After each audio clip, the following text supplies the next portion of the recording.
തെരഞ്ഞെടുപ്പിന്റെ ചൂടുണ്ട്, നടന്നുള്ള പ്രചാരണങ്ങളുണ്ട്. അതിനിടയിൽ മന്ത്രി റോഷി അഗസ്റ്റിൻ ഒരു യാത്ര പോവുകയാണ്. എവിടേക്കാണ് യാത്ര? ഞാൻ മലയാറ്റൂരിലേക്കുള്ള യാത്രയാണ്. ഇതിപ്പോ 40 വർഷങ്ങളായിട്ട് പോകുന്നു. അതാണ് 40-ാം വർഷത്തേക്കുള്ള യാത്രയാണത്. ഇത് ഒരു തവണ മാത്രമാണ് തോന്നുന്നത് ഇതിനിടയിൽ ഒരു മുടക്കം വന്നത്. മുടക്കം വന്നത് കോവിഡിൻ്റെ സമയത്താണ്. അന്ന് മലയില്ലായിരുന്നു. മലയിലേക്ക് അതുപോലെ തന്നെ ആരും പുറത്തിറങ്ങുന്നില്ലല്ലോ. ആ ഒരു സന്ദർഭത്തിൽ മാത്രമാണ് മുടങ്ങിയിട്ടുള്ളൂ. അത് മുടങ്ങിയെന്ന് പറയാനില്ല. കാരണം അന്ന് ആർക്കും അവിടെ പ്രവേശിക്കാനായിട്ട് സാധിക്കില്ലായിരുന്നു. നമ്മൾ ലോക്ക്ഡൗണൊക്കെ പ്രഖ്യാപിച്ച് ആൾക്കാരും പുറത്തിറങ്ങാൻ പറ്റാതിരുന്നൊരു സന്ദർഭത്തിൽ മാത്രമാണിത് സംഭവിച്ചിട്ടുള്ളത്. ഇത് എൻ്റെ ജീവിതത്തിലെ ഏറ്റവും പ്രധാനപ്പെട്ട ഒരു നിമിഷമാണ്. എല്ലാ ഘട്ടത്തിലും ഏതാണ്ട് 16 വയസ്സുള്ള സമയം മുതൽ ഞാൻ 10ാം ക്ലാസ്സിലെ പരീക്ഷ കഴിഞ്ഞിരിക്കുന്ന സമയം മുതൽ ആരംഭിച്ചത്. അതൊരിക്കലും മുടക്കം വരാൻ രാഷ്ട്രീയ ജീവിതമാണ്. അപ്പോൾ ഇതിൻ്റെ ഇടയിൽ എങ്ങനെ ഇതിനൊക്കെ ഒന്നൊരു ബുദ്ധിമുട്ടുണ്ടായില്ല. ഇത് ജീവിതത്തിൻ്റെ ഒരു വഴിയിൽ ഒരു ഊർജ്ജമാണ്. മാത്രമല്ല പ്രതിസന്ധികളിൽ തളരാതെ പോകാനുള്ള ആവേശവും വിശ്വാസത്തിൻ്റെ തീക്ഷ്ണതയിൽ മുന്നോട്ട് പോകാനായിട്ടുള്ള പ്രേരണയുമാണ്.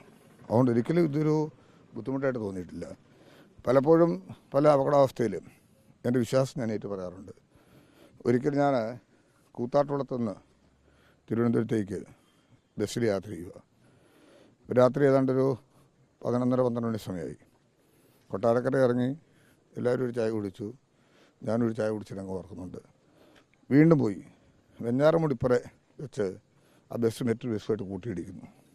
പിന്നെ ഞാൻ വണ്ടിയിൽ നിന്ന് തെറിച്ച് റോഡിൽ പോയി. അപ്പോൾ ധാരാളം നിലവിളിയും ഒച്ചപ്പാടും എല്ലാം കേൾക്കാം. ഞാനും ഏറ്റു. ഞാൻ ചാടി നോക്കി. എനിക്കൊന്നും സംഭവിച്ചിട്ടില്ല. പിന്നെ ഞാൻ അവരെ എല്ലാം ശുശ്രൂഷിക്കാനും ആശുപത്രി കൊണ്ടുവന്നെല്ലാം നേതൃത്വപരമായ പങ്കാളിത്തം കൂടെ ഏറ്റെടുത്തു. 14ഓളം പേർക്ക് കോളർ ബോണ്ടൊക്കെ ഇടി വന്നു. ആ ഡ്രൈവറെ ഡോറ് പൊളിച്ചാണ് പുറത്തെടുത്തത്. അത്രയും ഭീകരമായൊരു അപകടത്തിൽപ്പെട്ടപ്പോഴും റോഡിൽ തെറിച്ചു വീണപ്പോഴും എനിക്കൊന്നും സംഭവിച്ചില്ല എന്നുള്ളത് വിശ്വസിക്കാൻ പറ്റാത്തൊരു കാര്യമാണ്. ഈ സമയത്ത് തന്നെ ഈ മലയാറ്റൂരിലേക്ക് പോകേണ്ടതിൻ്റെ 11ാം പൊക്കം. അത് കഴിഞ്ഞാൽ 11ാം ദിവസം മലയാറ്റൂരിലേക്ക് നടക്കേണ്ടതാണ്. അപ്പോൾ ദൈവം എന്നെ ഉള്ളം കയറി സംരക്ഷിച്ചു എന്നുള്ള ഒരു വലിയ വിശ്വാസം. അതേത് വിശ്വാസത്തെയും അവരവരുടെ വിശ്വാസം സംരക്ഷിക്കപ്പെടലും ഏറ്റുപറയുകയും അത് പൊതുസമൂഹത്തിന് നന്മ മാത്രമേ കരുതുള്ളൂ. ഒരു മതവും ഒരിടത്തും മറ്റൊരു തലത്തിലുള്ള ബുദ്ധിമുട്ടുകൾക്ക് ഇടം കൊടുക്കുന്നില്ല. അത് നമ്മുടെ നാടിൻ്റെ മതേതര കാഴ്ചപ്പാടുകൾക്ക് നന്മയേകുന്നതിന് മാത്രമേ ഉണ്ടാവുള്ളൂ. അതുകൊണ്ട് തീർച്ചയായിട്ടും ലോകസമാധാനത്തിന് വേണ്ടി, അതോടൊപ്പം ഈ നാടിൻ്റെ നന്മയ്ക്ക് വേണ്ടി, മനുഷ്യ സാഹോദര്യത്തിന് വേണ്ടി എല്ലാവരുടെയും വിഷമങ്ങൾ പരിഹരിക്കാനാണ് പാപപരിഹാര ബലിയായി ഈശോ കുരിശിൽ മരിച്ചത്. ആ ക്രൂശിതനായ യേശുവിനെ ഓർത്തുകൊണ്ട് പീഡാനുഭവ നാളുകളിൽ ഈ മല ചവിട്ടുമ്പോൾ വലിയൊരു അനുഭൂതിയാണ്. ഒരു വർഷത്തിൻ്റെ പ്രവർത്തനത്തിന് ഇന്ധനം നിറയ്ക്കുന്ന പോലെയാണ്. ഊർജ്ജമായി ഓടാൻ പറ്റുന്നു. ബുദ്ധിമുട്ടൊന്നുമില്ല. ഇപ്പം തെരഞ്ഞെടുപ്പ് പ്രചാരണ വേളയാണ്. എനിക്ക് യാതൊരു ക്ഷീണം തോന്നുന്നില്ല. ഇനി മല കയറി ഇറങ്ങി ശനിയാഴ്ച വീണ്ടും പ്രചരണ രംഗത്തേക്ക് വരും. ഇത് ഒരു കൂട്ടായ ഒരു ആത്മവിശ്വാസത്തിൻ്റെയും അതോടൊപ്പം എൻ്റെ കൂടെ നടക്കുന്ന ആൾക്കാർ വർഷങ്ങളായി നടക്കുന്നവരുണ്ട്. 10, 25, 30 വർഷമായ ആൾക്കാർ ഇതിനോടൊപ്പം ജോയിൻ ചെയ്തിട്ടുണ്ട്. പല ഘട്ടത്തിലും വന്ന ആൾക്കാർ പല വിധത്തിലും കുട്ടികളൊക്കെ അല്ലേ ജോലി വീട്ടിൽ പോയതും. പക്ഷെ അവരൊക്കെ ഇടയ്ക്കിടയ്ക്ക് ഒന്ന് നടക്കാനായിട്ട് കൂടും. അപ്പോൾ സ്വാഭാവികമായിട്ടും ആൾക്കാർ കൂടുതലുള്ള വർഷം ഉണ്ടാവും, കുറവുള്ള വർഷം ഉണ്ടാവും. ഇങ്ങനെ പുതിയ തലമുറയ്ക്ക് കൂടി ഇതൊരു പ്രചോദനമാണ്. തീർച്ചയായിട്ടും ഈ തീക്ഷ്ണതയും വിശ്വാസവും നമ്മുടെ സമൂഹത്തിനും നമ്മുടെ നാടിനും ലോകത്തെമ്പാടും നല്ല നിലയിലുള്ള പ്രവർത്തനങ്ങൾക്കും അതോടൊപ്പം ലോകസമാധാനത്തിനും ഇട നൽകുന്ന ഒന്നായി മാറട്ടെ എന്നാണ് ഞാൻ ആഗ്രഹിക്കുന്നത്. കഴിഞ്ഞ തവണ ഒരു തെരഞ്ഞെടുപ്പ് സമയത്തായിരുന്നു, ഇത്തവണ ഒരു തെരഞ്ഞെടുപ്പ് കാലത്താണ്. അപ്പോൾ ഈ തെരഞ്ഞെടുപ്പിൻ്റെ കയറ്റമാണോ അതോ ഈ മലകയറ്റമാണോ കഠിനമായി തോന്നാറ്? അല്ല, ഈ മലകയറ്റം ഒരു ഈസിയാണ്. എന്ന് ഇപ്രാവശ്യം കാണുന്നത് മല കയറി കിട്ടിയ ഊർജ്ജം കൊണ്ടായിരിക്കും തെരഞ്ഞെടുപ്പ് ഒരു ഈസിയാണ്. അതൊന്നും ഒരു ബുദ്ധിമുട്ട് തോന്നുന്നില്ല. ഇതൊക്കെ ജീവിതത്തിൻ്റെ ഒരു ഭാഗമാണ്. ഇത് നമ്മളിങ്ങനെ ഓരോ ഘട്ടത്തിൽ നടക്കുന്നു. ഇതൊരു തെരഞ്ഞെടുപ്പുമായി ബന്ധപ്പെട്ടിട്ടോ അല്ലെങ്കിൽ തെരഞ്ഞെടുപ്പ് രംഗത്തേക്ക് വരാനോ ഒരു MLA ആകുമെന്നൊന്നും കരുതി ആരംഭിച്ചതല്ലല്ലോ. ഇതിങ്ങനെ 10ാം ക്ലാസ്സിൽ തൊട്ട് ഇങ്ങനെ ആരംഭിച്ചു. അത് ഞാൻ മുടക്കാതെ കൊണ്ടുപോകുന്നു. എൻ്റെ ഇപ്പോഴത്തെ ഒരു ആഗ്രഹം എൻ്റെ ആരോഗ്യമുള്ള കാലം എത്രയും തുടരണമെന്ന് തന്നെയാണ്. ഇത്തവണ എങ്ങനെയാണ് പ്രതീക്ഷകളൊക്കെ? നല്ല പ്രതീക്ഷയല്ലേ. ഞാനത് കഴിഞ്ഞ ചാനലിൽ പറഞ്ഞിരുന്നത്. അതിന് റിപ്പോർട്ടർ തന്നെയാണല്ലോ. രാവിലെ അരുണുമായിട്ടുള്ള മോർണിംഗ് ഷോയിൽ ഉത്സവ പ്രതീതിയാണ്. ചെല്ലുന്നിടത്ത ജനങ്ങളുടെ സന്തോഷം, അവരുമായിട്ട് സംവദിക്കാൻ കിട്ടുന്ന സന്ദർഭവും അതൊരു ചെറിയ കാര്യമല്ല.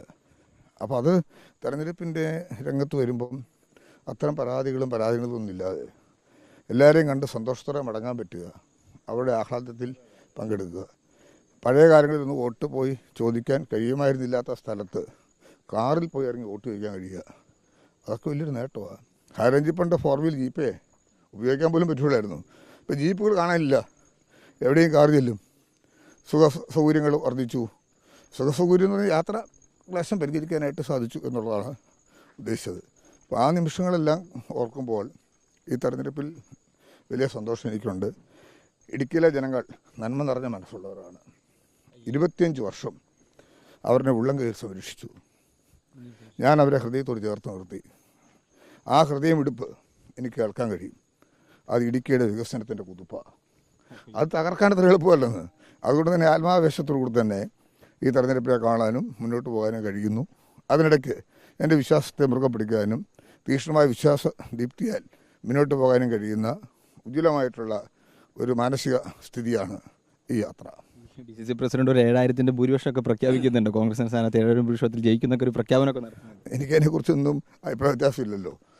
ഞാൻ കഴിഞ്ഞ 5 തെരഞ്ഞെടുപ്പിലും മത്സരിക്കുമ്പോൾ ആരെയും വെല്ലുവിളിച്ചിട്ടില്ല, ആരുടെയും അത്തരം തീരുമാനങ്ങളൊന്നും ഞാൻ അധികരിച്ചിട്ടില്ല, ആരെയും മോശമായി ചിത്രീകരിച്ചിട്ടില്ല, വ്യക്തിഹത്യ ചെയ്തിട്ടില്ല. അതൊക്കെ എൻ്റെ ഒരു ഭാഗത്തുനിന്നുണ്ടാകേണ്ടതല്ല. ഞാൻ എൻ്റെ മുൻകാല അനുഭവം വെച്ച് ഞാൻ മത്സരിച്ച കഴിഞ്ഞ തെരഞ്ഞെടുപ്പുകളേക്കാൾ ഏറ്റവും വലിയ ഭൂരിപക്ഷത്തോട് ഞാൻ ജയിക്കും. അതാണ് എൻ്റെ മുമ്പിലുള്ള ചിത്രം. അതുതന്നെയാണ്. എന്തായാലും മന്ത്രി ഇതാ 40ാമത്തെ വർഷത്തിലേക്ക് കടക്കുകയാണ്. മലയാറ്റൂർ മല കയറാൻ വേണ്ടിയുള്ള യാത്ര അതിങ്ങനെ വീട്ടിൽ നിന്നും തുടങ്ങി ഇപ്പോൾ ഇങ്ങനെ മുന്നോട്ട് പോയിക്കൊണ്ടിരിക്കുകയാണ്. 40ാമത്തെ വർഷമാണ്. തിരക്കിട്ട തെരഞ്ഞെടുപ്പ് പ്രചാരണങ്ങളുണ്ട്. പക്ഷേ അതിനെതിരെയും മലയാറ്റൂർ മലകയറ്റം മന്ത്രി മുടക്കുന്നില്ല എന്നുള്ളത് തന്നെയാണ്. വീഡിയോ ജേർണലിസ്റ്റ് രഞ്ജിത്ത് കളത്തിപ്പടിക്കൊപ്പം reporter Akhil, in reporter, Kottayam.